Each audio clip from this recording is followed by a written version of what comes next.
Very good morning aspirants. Date है आज 27 जून 2025 और आज हमारे लिए एक इम्पॉर्टेंट आर्टिकल है डिस्कस करने के लिए that is related to Shubhanshu Shukla's space mission या शुभांशु शुक्लास स्पेस विजिट। अभी आप लोगों को पता होगा कि इंडिया की तरफ से हमारे जो एयरफोर्स के ग्रुप कैप्टन थे शुभांशु शुक्ला, उनको एक्सियम 4 मिशन पे स्पेस में भेजा गया है in collaboration with the private agency जिन्होंने ये फ्लाइट छोड़ी थी। तो अब यहाँ पे ये जो एडिटोरियल आर्टिकल है, ये एडिटोरियल आर्टिकल ये डिस्कस करना चाहता है कि इसका हमारे इंडिया के लिए ये जो शुभांशु शुक्ला की जो स्पेस फ्लाइट है, इसका इंडिया के लिए क्या सिग्निफिकेंस है। ये आर्टिकल एक बहुत ही सिग्निफिकेंट पर्सनैलिटी ने लिखा है, मैल स्वामी अन्नादुराई जी ने, जो बेसिकली स्पेस रिसर्च सेंटर के, इसरो के स्पेस रिसर्च सेंटर के डायरेक्टर रह चुके हैं। तो उन्होंने ये चीज़ पूरी डिटेल में बहुत अच्छे से डिस्कस करी है। जैसे उनका ये कहना है कि शुभांशु शुक्ला इंट्रोडक्शन में उन्होंने ये इस तरीके से बात स्टार्ट की है कि जो शुभांशु शुक्ला का इस इंटरनेशनल स्पेस स्टेशन का जो विजिट है, वो जो होने जा रहा है, मतलब वो जो जा रहे थे, ये one of the most memorable images है हमारे टाइम की।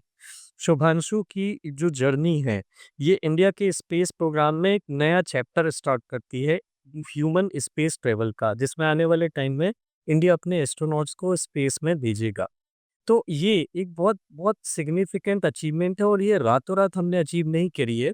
ये इसरो ने पास्ट कुछ टाइम से, बीते कुछ 50 सालों से जो कंटिन्यूअसली मेहनत कर रहा है, कुछ series of extremely impressive achievement जो उसने गेन करी है, अटेन करी है, ये उसी अचीवमेंट की लाइन में एक और एडिशन है। और आने वाले टाइम में एक हमारी जो ह्यूमन स्पेसफ्लाइट कैपेबिलिटी डेवलप होने वाली है, ये इस लाइन में, ये जो सीरीज़ ऑफ अचीवमेंट है इसरो की, उसमें नेक्स्ट अचीवमेंट की तरह ऐड होगी। तो शुक्ला की जर्नी का सिग्निफिकेंस क्या है? ऑथर ये बोलते हैं कि इनकी जो वैल्यू है, इनकी जो अचीवमेंट है, ये दूसरे कुछ मिशंस जो हैं, जैसे axiom face 4 mission is just one of the mission जो एस्ट्रोनॉट्स को स्पेस में भेज रहा है। एक्सियोम का मिशन पहला मिशन नहीं है, इसके पहले भी कई एस्ट्रोनॉट्स जो हैं, ये एक्सियोम मिशन के थ्रू स्पेस में इंटरनेशनल स्पेस स्टेशन को विजिट कर चुके हैं। लेकिन इसका जो सिग्निफिकेंस है, वो सिग्निफिकेंस बाकी लोगों की विजिट से थोड़ा अलग है। जैसे ये एक सिर्फ़ एक सिग्निफिकेंट या सिर्फ़ एक सिंगल विज़िट नहीं है, शुक्ला की विज़िट जो है ये हमारे लिए जस्ट एक विज़िट नहीं है, it is a beginning of a new process. ये हमारी एक नई जर्नी, नई प्रोसेस, नई सिस्टम की स्टार्ट है। इनफैक्ट शुक्ला ने खुद अपने इंटरव्यू में ये बोला था कि ये किसी एक जर्नी की बिगिनिंग नहीं है, ये एक इंडिया के ह्यूमन स्पेसफ्लाइट प्रोग्राम की बिगिनिंग है। एक नए मिशन की, नई अप्रोच की, नई टेक्नोलॉजी की, ये इंडिया के लिए हर चीज़ की एक नई उड़ान है, नई नई बिगिनिंग है, जिसमें वो आने वाले टाइम में अपने इंडियंस को, एस्ट्रोनॉट्स को स्पेस में भेजने के लिए पूरी तैयारी करेगा। आज तक 50 कंट्रीज़ के जो सिटीज़न्स हैं, वो स्पेस में जा चुके हैं, लेकिन सिर्फ़ 3 कंट्रीज़ हैं, जिनके पास ह्यूमन्स को स्पेस में भेजने की कैपेबिलिटी है। That is US, Russia and China. और बहुत जल्द अगर इंडिया का प्रोग्राम सही सक्सेसफुली रन होता है और कंडक्ट होता है, जो ऑब्वियसली होगा क्योंकि हम इतनी मेहनत कर रहे हैं, हमारे पास टेक्नोलॉजिकल कैपेबिलिटी डेवलप होती जा रही है, तो अब बहुत जल्दी इंडिया ऐसी चौथी कंट्री बन जाएगा, जो ह्यूमन्स को स्पेस में सेंड कर सकते हैं। और ये जो फैक्ट है कि एक्सियोम 4 मिशन जो है, ये इंडिया के गगनयान मिशन के जस्ट पहले हुआ है, ये हमको एक बहुत अच्छी अपॉर्च्युनिटी देता है इसरो को कि वो स्पेस ट्रैवल का फर्स्ट हैंड एक्सपीरियंस गेन कर पाए। अपने एक पर्सन को, इंडियन को भेज के, उसको वापस बुला के, उसके एक्सपीरियंसेस से समझ के, स्टडी करके, रिसर्च करके, अपने आप को और अच्छा मिशन रेडी बना पाए गगनयान मिशन को, ये हमारे लिए एक बहुत बड़ा फैक्ट या इम्पोर्टेंस इस मिशन का रहेगा। गगनयान मिशन हमारा पहला मिशन है, जिसमें हम पहली बार अपने ही टेक्नोलॉजी के कैपेबिलिटी पे, अपने ही व्हीकल को यूज़ करके ह्यूमंस को स्पेस में भेजेंगे। तो गगनयान मिशन जो है, ये पहला जो मिशन है, ये 2027 में शेड्यूल्ड है, आज से ठीक 2 साल बाद। और इस मिशन में हम शुभांशु शुक्ला की विज़िट से जो-जो चीज़ें सीखेंगे और समझेंगे, उन सारी चीज़ों को हम इम्प्लीमेंट करने की कोशिश करेंगे, ताकि हमारे मिशन में किसी भी टाइप का चैलेंज या ऑब्स्टेकल ना आए। और यही कारण को देखते हुए ये मिशन हमारे लिए बहुत इम्पोर्टेंट है, बट अकेला यही कारण नहीं है जिसके कारण ये मिशन सिग्निफिकेंट है। ये स्पेस सेक्टर जो है, अभी इसमें एक बहुत नया एक्साइटिंग फेज जो है, ये स्टार्ट हो रहा है। जैसे स्पेस में आप एक बहुत बहुत इम्पोर्टेंट चेंज जो हमको पिछले कुछ टाइम से देखने के लिए मिल रहा है, वो ये है कि प्राइवेट प्लेयर्स जो हैं, स्पेशली यूएस में, ये अब स्पेस की फील्ड में बहुत बड़े तरीके से एंटर हो रहे हैं। जैसे आज से 20 साल पहले तक सिर्फ गवर्नमेंट की जो एजेंसीज़ हुआ करती थी, जैसे कि नासा, इसरो, रशिया की रोसकॉस्मोस, ये एजेंसीज़ ही स्पेस के जितने भी एक्सप्लोरेशन या मिशन हैं, वो कंडक्ट किया करती थी। जो फॉरेन मतलब जो प्राइवेट कंपनीज़ हुआ करती थी हर कंट्री में, एक तो प्राइवेट कंपनीज़ की कैपेबिलिटी नहीं हुआ करती थी और दूसरा प्राइवेट कंपनीज़ को अलाउंस भी इतना नहीं था कि वो स्पेस के मिशन में उतना बड़ा रोल प्ले करें। लेकिन जैसा कि आपको पता होगा कि यूएस में स्पेसएक्स की कंपनी है, एलोन मस्क की, देन उसके बाद जेफ बेज़ोस की भी कंपनी है, ब्लू होराइज़न्स। ये कंपनीज़ जो हैं, ये आने वाले टाइम में स्पेस के बहुत सारे मिशंस जो हैं, ये लॉन्च करने वाली है। गवर्नमेंट की एजेंसी का बहुत सारा काम स्पेस के मिशन से रिलेटेड ये अपने डोमेन में लेने की पूरी-पूरी मतलब जो है बेस फाउंडेशन बना चुकी है और ऑलरेडी कई मिशन कंडक्ट करने लगी है। Exome is also a private mission जो नासा के एसोसिएशन में चल रहा है प्राइवेट कंपनी के साथ। अभी जो स्पेस में मोस्टली जो काम होता है, most of the missions which are launched in space, वो मेनली लोअर अर्थ ऑर्बिट में छोड़े जाते हैं 200 किलोमीटर से 2000 किलोमीटर फ्रॉम द अर्थ तक के लिए। ये सबसे एक्टिव रीजन है, प्राइमरीली कमर्शियल रीजन के लिए, क्योंकि हमारी जितनी भी कम्युनिकेशन के लिए, अर्थ की मॉनिटरिंग के लिए जितनी भी सैटेलाइट्स छोड़ी जाती हैं, वो लोअर अर्थ ऑर्बिट्स में ही रखी जाती हैं। आईएसएस जो है, इंटरनेशनल स्पेस स्टेशन, ये भी इसी बैंड में लोकेटेड है। तो कमर्शियल इम्पोर्टेंस मतलब ये सिर्फ ह्यूमंस को स्पेस तक भेजने की बात नहीं है। ग्लोबल स्पेस में एक और चेंज जो हमको देखने के लिए मिल रहा है, वो ये है कि प्राइवेट सेक्टर भी अब स्पेस में बहुत एक्सपांड हो रहा है। लोअर अर्थ ऑर्बिट और स्पेस का बहुत ज़्यादा कमर्शियलाइज़ेशन, अच्छा खासा कमर्शियलाइज़ेशन हो रहा है और ह्यूमन स्पेस फ्लाइट का स्ट्रैटेजिक इम्पोर्टेंस भी है। जैसे इस मिशन का लॉन्ग टर्म गोल क्या है? लॉन्ग टर्म गोल ये है कि जो जो एरिया जो कमर्शियल एक्टिविटीज़ तक लिमिटेड है, वो एरिया अब सारी government agencies nearly all government agencies now try to basically give up the area used for commercial activities to private sector. क्योंकि क्या होता है, स्पेस एजेंसीज के पास फंडिंग जो होती है वो काफ़ी लिमिटेड होती है। अगर वो उनका पूरा ध्यान सिर्फ इसी चीज़ पे लगा रहेगा कि कमर्शियल एक्टिविटीज़ को के लिए मिशंस लॉन्च करना है, तो फिर वो बड़े लेवल के जो मिशंस हैं, लॉन्ग टर्म लेवल के मिशंस, वो लॉन्ग टर्म मिशंस को, एम्बिशन को, एम को, गोल को वो फोकस नहीं कर पाएंगे। Yes, sir. Right now, nearly almost all of the countries are now focusing on deep space exploration. Her country की स्पेस एजेंसी, जो गवर्नमेंट स्पेस एजेंसी है, वो ये चाहती है कि अब मून पे मिशन लॉन्च किए जाए ज़्यादा से ज़्यादा, मार्स तक मिशन लॉन्च किया जाए, ह्यूमंस के रीसेटलमेंट के लिए और ज़्यादा रिसर्च की जाए कि फ्यूचर में अगर अर्थ को कोई प्रॉब्लम होती है तो ह्यूमंस को और कहाँ सेटल किया जा सकता है।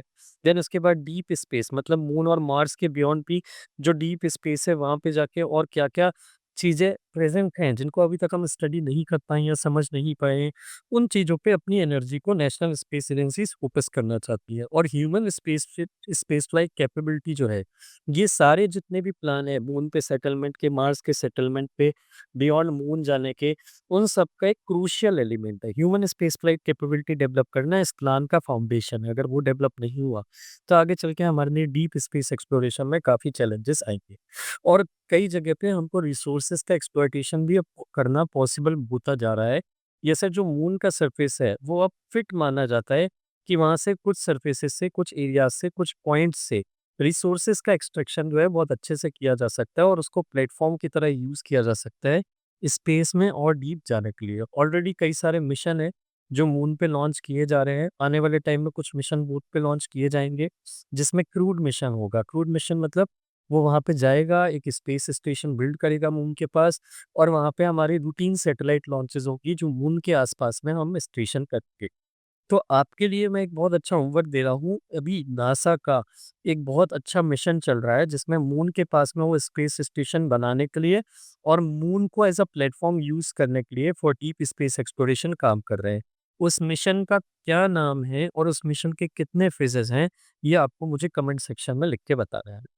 इसके साथ-साथ में human space flight capability develop करना इंटरनेशनल कोऑपरेशन या स्ट्रैटेजिक लेवरेज के लिए भी बहुत इम्पोर्टेंट है। स्पेस इज़ ऐसा सेक्टर है जहाँ पे जो पॉलिटिकल राइवल कंट्रीज़ होती हैं, वो भी आपस में कोऑपरेट करती हैं। जैसे यूएस और रशिया, इनके बीच में हमेशा से लड़ाई चलती रहती है, लेकिन स्पेस का when it comes to space exploration, दोनों कंट्रीज़ के एस्ट्रोनॉट जॉइंटली मिशन कंडक्ट करते हैं और उनके बीच में उसको लेके स्पेस कोऑपरेशन को लेके कोई कॉन्फ्लिक्ट नहीं होती। लेकिन ये क्लोज़ कोऑपरेशन 2 कंट्रीज़ के बीच में, 2 पावरफुल कंट्रीज़ के बीच में तभी हो पाता है, जब दोनों कंट्रीज़ की कोई मिनिमम कैपेबिलिटीज़ हो, टेक्नोलॉजिकल कैपेबिलिटीज़, जिसका दोनों कंट्रीज़ एक-दूसरे के लिए यूज़ कर पाएँ। तो इसीलिए हमारे लिए भी ये चीज़ बहुत इम्पोर्टेंट है कि अगर हम आने वाले टाइम में जो बिग पावरफुल कंट्रीज़ हैं, उनके साथ कुछ कोऑपरेशन मैकेनिज़्म डेवलप करना चाहते हैं, स्पेस सेक्टर में कोलैबोरेशन करना चाहते हैं, जॉइंट मिशन लॉन्च करना चाहते हैं, तो इस केस में हमारी भी खुद की कुछ कैपेबिलिटीज़ होना चाहिए। और इसी केस में, इसी इसी रिगार्ड में इसरो ने अपनी कैपेबिलिटीज़ को जो डेवलप किया है, दैट इज़ वेरी रिमार्केबल। और इसी चीज़ को देखते हुए नासा ने इसरो के साथ कई सारे स्ट्रैटेजिक पार्टनरशिप किए हैं, जिसके अंदर में ये human space flight mission NASA ISRO के साथ जॉइंटली कंडक्ट कर रहा है टेस्टिंग बेसिस पे। इंडिया का जो एक्सियोम 4 मिशन में पार्टिसिपेशन है, वो इस रिकॉग्निशन का ही पार्ट है। नासा ने एस एक्सियोम 4 में इंडिया के एक एस्ट्रोनॉट को इंक्लूड ही इसलिए किया है क्योंकि नासा इसरो की कैपेबिलिटीज़ को रिकॉग्नाइज़ करता है और आने वाले टाइम में नासा इसरो को एज़ अ पार्टनर देखता है, जिससे हमको बहुत बेनिफिट होगा क्योंकि हमको नासा जो-जो हाई एंड टेक्नोलॉजीज़ यूज़ करता है, उसके बारे में समझने में और हेल्प मिलेगी और आगे चल के इंडिया और यूएस के जॉइंट स्पेस मिशन भी कंडक्ट किए जा पाएँगे। आगे चल के स्पेस कोलैबोरेशन में फ्यूचर भी बहुत अच्छा है। जैसे इंटरनेशनल स्पेस स्टेशन 2030 तक डीकमीशन होने वाला है। इंटरनेशनल स्पेस स्टेशन भी इंटरनेशनल कोऑपरेशन का एक बहुत अच्छा मॉडल है, जहाँ पे मल्टीपल कंट्रीज़ ने मिल के ये स्पेस स्टेशन बिल्ड किया था। हालाँकि जब ये इंटरनेशनल स्पेस स्टेशन बिल्ड हुआ था, तब इंडिया इसका पार्ट नहीं बन पाया था क्योंकि इंडिया की टेक्नोलॉजिकल कैपेबिलिटी इतनी अच्छी नहीं थी। लेकिन आज का सिनेरियो अलग है। इन इसरो की रिकॉग्निशन, इसरो की कैपेबिलिटीज़ को बहुत अच्छे से रिकॉग्नाइज़ किया जाता है। इनफैक्ट इंडिया अपना खुद का एक स्पेस स्टेशन भी 2035 तक बिल्ड करना चाहता है या करने के लिए काम कर रहा है, जो आगे चल के एक रिसर्च एक्टिविटी और साइंटिफिक एक्सपेरिमेंट के लिए बहुत अच्छा और बड़ा हब बनेगा और ग्लोबली जो अलग-अलग दूसरी स्पेस एजेंसीज़ हैं, उनको भी ये काम करने में उनको भी ये हेल्प करेगा। तो शुक्ला और जो 3 अदर एस्ट्रोनॉट हैं जो गगनयान मिशन के लिए सिलेक्ट हुए हैं, इनको रशिया में ट्रेनिंग करने का एक मौका मिला क्योंकि इंडिया के पास एस्ट्रोनॉट को ट्रेन करने की फैसिलिटी नहीं है। तो अब ये शुक्ला और जो 3 अदर एस्ट्रोनॉट्स हैं, जो या शुक्ला जो ट्रेनिंग सीख के आए हैं रशिया और यूएस में, नासा में, इनका जो नॉलेज और एक्सपीरियंस है, ये इंडिया में एस्ट्रोनॉट ट्रेनिंग फैसिलिटी सेट करने में भी हेल्प करेगा, जिससे आगे चल के हमारे बच्चों के लिए एक नया स्कोप तो खुलेगा ही खुलेगा करियर के लिए, जो वो इंडिया में ही रह के ट्रेनिंग सीख पाएँगे। प्लस हमारे जो स्पेस के एक्सप्लोरेशन के मिशन है, उसमें और कैपेबल पर्सन्स को हम डेवलप या ट्रेन कर पाएँगे। तो आने वाले टाइम में हम ये जो ट्रेनिंग फैसिलिटी डेवलप करेंगे, शुभांशु शुक्ला के एक्सपीरियंस को यूज़ करके, वो दूसरी कंट्रीज़ के लिए कमर्शियल बेसिस पे भी ओपन किए जा सकते हैं, जिससे इंडिया को अर्निंग भी होगी, इंडिया का दूसरी कंट्री से कोऑपरेशन या कोलैबोरेशन भी बढ़ेगा और इंडिया को अपना रीजनल इन्फ्लुएंस बढ़ाने में भी हेल्प मिलेगी। तो कंक्लूजन क्या है कि इस मिशन में या ये जो स्पेस फ्लाइट हो रही है, इसमें अपॉर्चुनिटीज़ बहुत ज़्यादा हैं। ये मिशन सिर्फ अपने आप में एक मिशन नहीं है, ये इंडिया के लिए बहुत बड़ी आने वाले टाइम के लिए होप है, जिसके बेसिस पे हम आने वाले टाइम में अपना पूरा का पूरा प्रोग्राम एंड प्लान डेवलप या बिल्ड करेंगे। इसी से रिलेटेड मैं आपको एक यूपीएससी मेंस का क्वेश्चन दे रहा हूँ। This completes our article. तो क्वेश्चन क्या है? India's foray into human spaceflight with participation in international missions like Axiom 4 marks a strategic milestone in its space ambitions. Discuss the significance of this development for India's space diplomacy, scientific advancement and global standing. Question ये पूछा है कि India ने जो axiom 4 mission में जो participation किया है, वो उसकी स्पेस एम्बिशन में एक बहुत बड़ा माइलस्टोन है। तो आपको इस डेवलपमेंट का सिग्निफिकेंस डिस्कस करना है for the for India's space diplomacy, scientific advancement and global standing. अपना आंसर इस क्वेश्चन को देख के अपना आंसर डिटेल में लिखिएगा और आंसर हमारे टेलीग्राम चैनल पे ज़रूर पोस्ट करिएगा for due to owing to which I can realise और आई कैन नो कि आप सिंसियरली अपना काम कर रहे हैं। मेरा काम है पढ़ाना, आपका काम है उस चीज़ को फ़ॉलो करना जो मैं आपको करने के लिए बोलता हूँ। तभी मैं और आप मिलके इस एग्ज़ाम के लिए बहुत अच्छे से प्रिपेयर हो पाएँगे। तो इस क्वेश्चन का आंसर लिख के टेलीग्राम पे ज़रूर पोस्ट करिएगा। इसका आंसर राइटिंग का वीडियो भी मैं पोस्ट कर रहा हूँ थोड़ी देर में, जिससे आप उस आंसर राइटिंग के वीडियो को देख के ये चेक कर पाएँगे कि आपने जो आंसर लिखा है, ऑब्वियसली पहले आंसर लिखना है, फिर आंसर लिखने के बाद उस वीडियो को देख के ये क्रॉस चेक ज़रूर करिएगा कि आपने वो सारे डायमेंशंस लिखे हैं जो इस आंसर के लिए ज़रूरी थे और उसी तरीके से लिखे हैं जिस तरीके से लिखना चाहिए। So this concludes our article of the day. Thank you very much for watching the video. If you like the video, please do share it with your friends who are preparing for the exam. Other than that हमारा एक GS का mentorship course running है। फिर से reminder दे रहा हूँ, अगर आप इस मेंटरशिप कोर्स को ज्वाइन करना चाहते हैं, so you just need to contact me on this number 8962291192 through WhatsApp और call. Thank you very much.